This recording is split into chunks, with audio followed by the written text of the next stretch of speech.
What if the moon crashed into Earth? For billions of years, the moon has silently circled our planet. Every night, it rises above the horizon. Calm, beautiful, familiar. It controls the tides, stabilizes Earth's rotation, and has quietly helped life survive for billions of years. Most of us never stop to think about it, because we assume the moon will always be there, exactly where it belongs. But, what if one day, that changed? Imagine looking up into the night sky. At first, everything seems normal. The moon is full, bright enough to light the landscape below. Children point toward it, couples take photographs, astronomers continue their nightly observations. Nothing feels unusual. Then, someone notices something strange. The moon looks bigger, not dramatically, just enough to make people wonder. Many dismiss it as an optical illusion. Others assume it's another supermoon. News websites publish harmless articles explaining why the moon appears larger than usual. Social media fills with breathtaking photographs. Millions of people step outside to admire the view. No one realizes they are witnessing the beginning of the greatest disaster in Earth's history.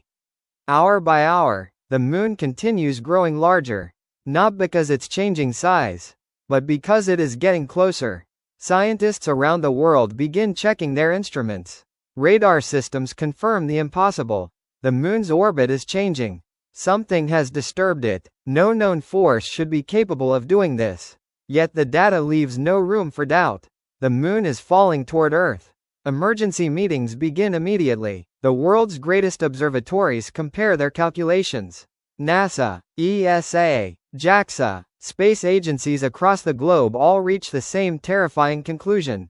If nothing changes, a collision is inevitable. Governments remain silent at first. They hope the calculations are wrong. Perhaps a computer error, perhaps faulty measurements. But every passing hour confirms the same nightmare. The moon is moving closer. And faster. Soon, ordinary people begin noticing it too. The moon now dominates the night sky. It appears larger than anyone has ever seen. People stop their cars. Crowds gather in parks. Phones point upward. Fear slowly replaces curiosity. Television stations interrupt their regular programming. Scientists appear on live broadcasts. Their faces reveal everything before they even speak. The impossible is happening. Panic spreads across the planet. Airports become overcrowded. Highways fill with traffic. Families rush to be together.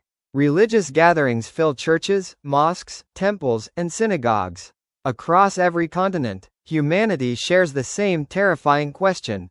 Can we stop it? The answer is no. The moon weighs over 73 sextillion kilograms. No rocket ever built, no weapon ever invented, no technology humanity possesses could change its course. For the first time in history, every person on Earth realizes something heartbreaking. Our civilization is powerless, and the moon keeps getting closer. From space, the view is unforgettable. Earth and its faithful companion are no longer dancing together. They are on a direct path toward destruction. And this is only the beginning. The first effects wouldn't begin when the moon touches Earth. They would begin long before the collision. As the moon moved closer, its gravity would become stronger every single day. At first, the changes would be almost impossible to notice. Then, the oceans would begin behaving strangely. High tides would rise higher than ever before. Coastal cities would experience flooding during perfectly normal weather. Harbors would disappear beneath the sea. Fishing boats would be torn from their docks. Entire beaches would vanish overnight. Scientists would immediately understand why. The moon already controls Earth's tides. Move it just a little closer, and its gravitational pull increases dramatically. Now imagine it thousands of kilometers closer every single day. The oceans would no longer remain calm. They would begin climbing onto the land. Then, the waves would grow. Not 10 meters, not 20. Some could become hundreds of meters high. Walls of water unlike anything humanity has ever witnessed. Mega tsunamis. Entire coastlines would disappear beneath them. New York, Tokyo, Shanghai, Sydney, London, Rio de Janeiro, countless coastal cities would be overwhelmed within hours. Millions of people would flee inland.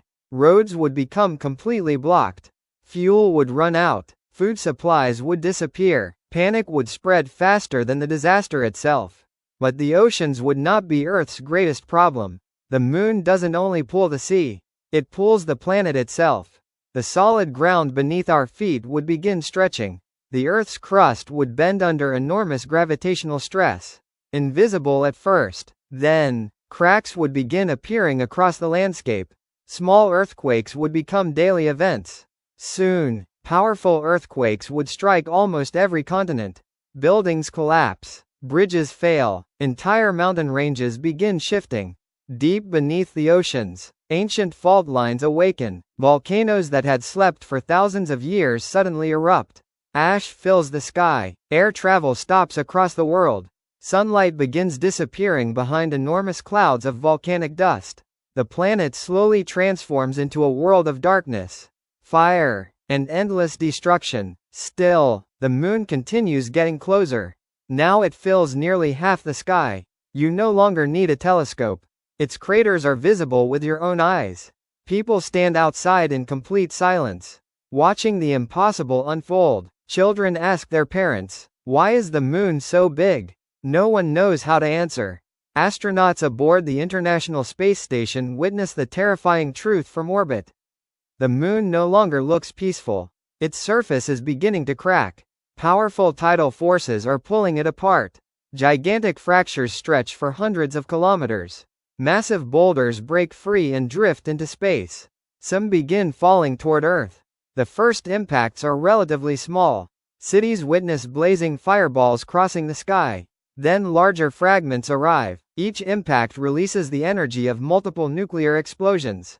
Shockwaves flatten forests. Windows shatter hundreds of kilometers away. Governments declare global emergencies. But everyone knows, there is nowhere left to run. Because the moon has not even reached Earth yet. And the worst is still coming. The final hours before impact would feel strangely quiet, not because the danger had passed, but because humanity would finally understand. There was nothing left to do. The moon now fills nearly the entire sky. Its surface is no longer smooth. Gigantic cracks glow across it like rivers of fire. Entire mountains collapse as its own gravity begins tearing it apart. Millions of pieces break away, creating a deadly ring of debris between Earth and the moon. From the ground, the sky looks alive. Thousands of blazing rocks streak across the atmosphere every minute. Some burn away harmlessly, others reach the surface. Cities disappear beneath impacts so powerful they register across the entire planet. The air becomes impossible to breathe. Smoke from wildfires covers continents. Volcanic ash blocks the sun. Day begins to look like twilight. Temperatures start falling, but no one notices anymore. Every eye remains fixed on the sky. The moon is now so close that people can watch enormous boulders crashing across its surface. It no longer looks like the peaceful moon humanity has known for billions of years. It has become a dying world. Then, the unimaginable happens. Earth's gravity tears the moon apart. Scientists call this the Roche limit. It is the point where a planet's gravity becomes stronger than the object holding itself together. The moon can no longer survive. With no warning, its crust begins collapsing. Entire continents of rock explode outward. A blinding cloud of glowing debris surrounds Earth. For a brief moment, the moon disappears behind an expanding wall of dust and shattered stone. People around the world stare upward, unable to believe what they are seeing. Many think the disaster is over. Maybe the moon destroyed itself before reaching Earth. Maybe humanity has been saved. But scientists know the truth. The moon hasn't vanished. It has become billions of deadly projectiles. Within minutes, the first massive fragments begin entering Earth's atmosphere. The sky turns bright orange, not from sunrise, but from countless pieces of the moon burning through the air. The sound arrives seconds later. A roar unlike anything ever heard. Every impact shakes the planet. Entire forests vanish instantly. Mountains collapse. Cities disappear beneath walls of fire. Shockwaves race around the globe faster than commercial aircraft. Windows shatter thousands of kilometers away. The oceans rise again, even higher than before. Mega tsunamis race across entire oceans. Nothing standing near a coastline survives. Electric grids fail. Satellites fall from orbit. Global communication ends. Human civilization begins collapsing in a matter of hours. And through the smoke, one final shadow appears, because the largest piece of the moon is still coming, and when it strikes, Earth itself will never be the same again.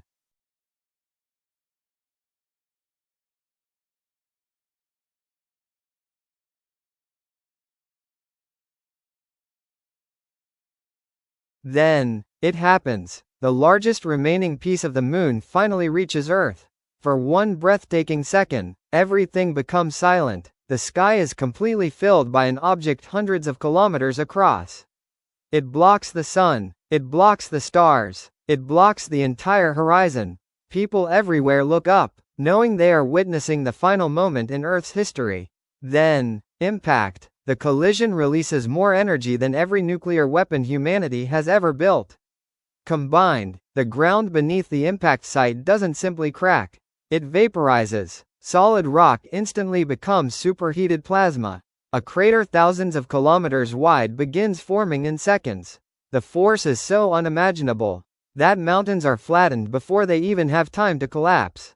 Cities vanish instantly, not destroyed, erased. Everything within thousands of kilometers simply ceases to exist. A blinding flash circles the planet. Anyone looking toward the impact sees daylight brighter than the sun itself.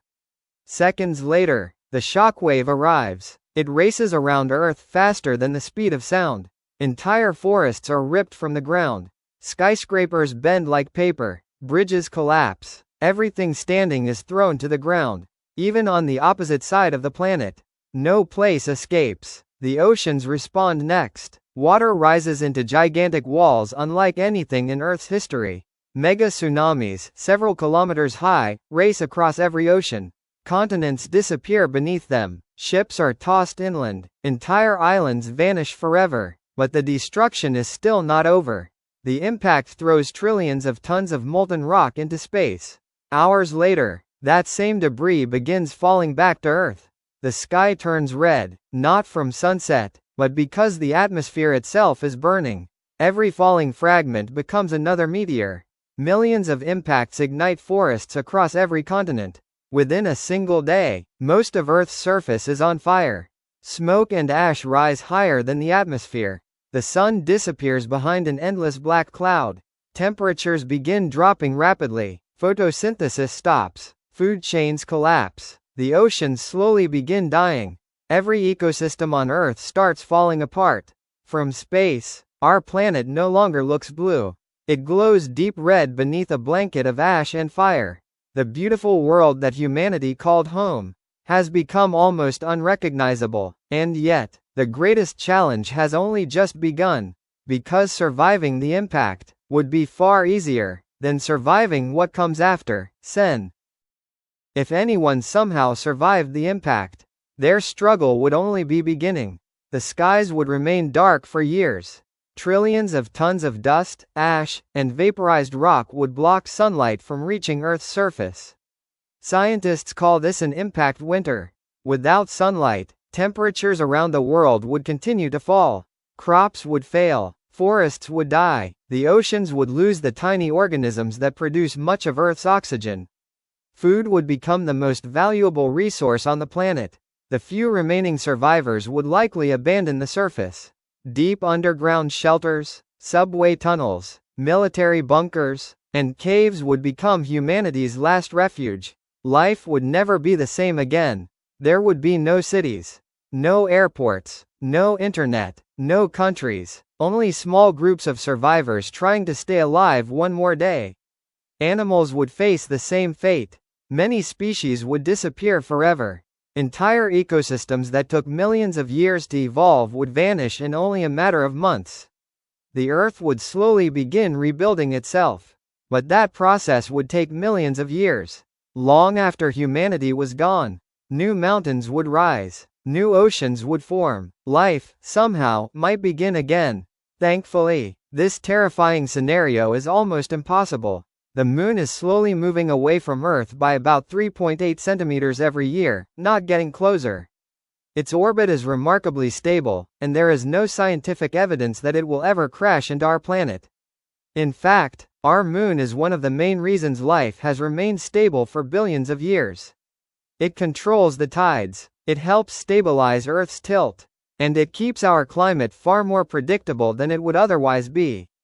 Sometimes the things that protect us are the things we notice the least. Tonight, when you look up at the moon, remember that it isn't just a beautiful object in the night sky. It is Earth's silent companion, a guardian that has been traveling beside our planet for more than 4 billion years. Without it, the Earth would be a very different world. And perhaps, that's the most incredible, what if, of all. If you enjoyed this journey through one of the most terrifying space scenarios imaginable, subscribe for more cinematic science documentaries. Because here, every question changes everything. Globe full moon rocket.